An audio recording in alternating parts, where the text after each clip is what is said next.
کھانے کے فوری بعد نہانے سے فالج کا اندیشہ ہوتا ہے۔ مولی کو رات کے وقت کھانے سے سخت پرہیز کریں کیونکہ اسے ہضم کرنا مشکل ہوتا ہے۔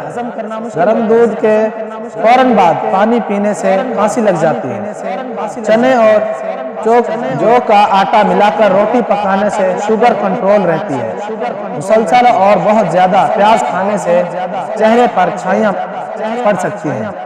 نیند نہ آتی ہو تو سونے سے پہلے پاؤں کے تلوؤں پر خالص سرسوں کے تیل کی مالش کریں اور 2 چمچے شہد کھا لیں۔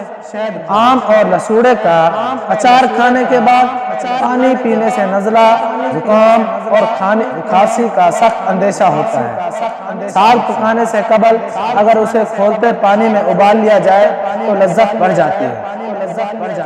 رات سونے سے قبل کمرے میں نیلے رنگ کا بلب جلائیں۔ ایسا کرنے سے مچھر کمرے میں نہیں آتے۔ روٹی پکا کر روٹی کے برتن میں 1 ادرک کا ٹکڑا رکھ دیں تو روٹی سارا دن نرم اور تازہ رہے گی۔ چائے اور دہی ایک ساتھ نہیں کھانا چاہیے۔ جب یہ دونوں پیٹ میں ایک ساتھ ملتے ہیں تو نظام ہاضمہ کو سست کر دیتی ہیں۔ زکام کے خاتمے کے لیے تھوڑی سی چینی دہتے ہوئے کوئلوں پر ڈال کر اس کا دھواں سونگھیں۔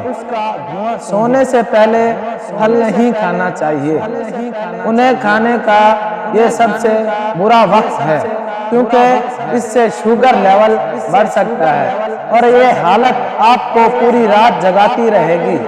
لیکن اگر آپ دن کے آغاز میں پھل کھاتے ہیں تو آپ پورا دن ایکٹیو اور فریش رہیں گے۔ کان میں اچانک درد ہو جائے تو پاؤں کی چھوٹی انگلی کا مساج کرنے سے کافی حد تک آرام آ جاتا ہے۔ مونگ پھلی کھانے کے بعد پانی پینے سے پرہیز کرنا چاہیے کیونکہ اس کے نتیجے میں کھانسی اور گلے میں خراش ہو سکتی ہے۔ گوشت اور دودھ ایک ساتھ ہرگز استعمال نہ کریں ورنہ نقصان ہو سکتا ہے۔ اگر تھوڑے سے کام سے تھکن ہو جاتی ہے تو مونگا یا کشمش استعمال کریں۔ صبح سورج نکلنے سے پہلے 1 چٹکی کچے چاول پھانک لینے سے جگر مضبوط ہوتا ہے۔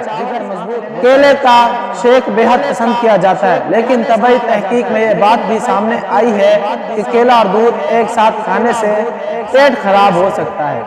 اگر ماہواری کے دنوں میں پیٹ اور ٹانگے میں درد ہوتا ہے تو نیم کے پتے اور ادرک کا رس ملا کر پینے سے آرام آ جاتا ہے۔ انڈے اور کیلے ایک ساتھ کھانے کی عادت جسم کے لیے نہایت نقصان دہ ثابت ہو سکتی ہے۔ کوئی بھی چیز تلتے ہوئے کڑاہی میں 2 یا 3 بوند لیموں کے رس کی ڈال دیں تو تیل تلی ہوئی چیز میں کم جذب ہوگا۔ بغلوں میں پسینے کی شدت میں کمی کے لیے نہانے کے بعد بغل میں پھٹکڑی کا 1 ٹکڑا پھیر لیں اور پھر وہاں پانی بہائیں۔ مسئلہ دور ہو جائے گا۔ بعض اوقات گوشت جلدی پکتا نہیں، اس لیے اس میں لہسن کی درمیانی والی 1-2 ڈنڈیاں میں ڈال دیں۔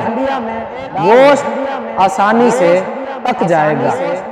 اگر آپ ہری مرچوں کو کم تیل میں کچا پکا فرائی کر کے کھا سکتے ہیں۔ صبح ناشتہ بناتے وقت کٹی ہوئی ہری مرچوں کو انڈے میں ڈال کر آملیٹ بنا کر کھائیں۔ ہری مرچ کے چند ٹکڑے ڈال کر اپنے سوپ اور سالن کے ذائقے کو بہتر بنائیں۔ ہری مرچ، لہسن اور زیتون کے تیل کا استعمال کرتے ہوئے مسالہ دار چٹنی بنا کر کھانے کے ساتھ کھائیں۔ امید کرتا ہوں آج کی ویڈیو آپ کو پسند آئی ہوگی۔ جزاک اللہ۔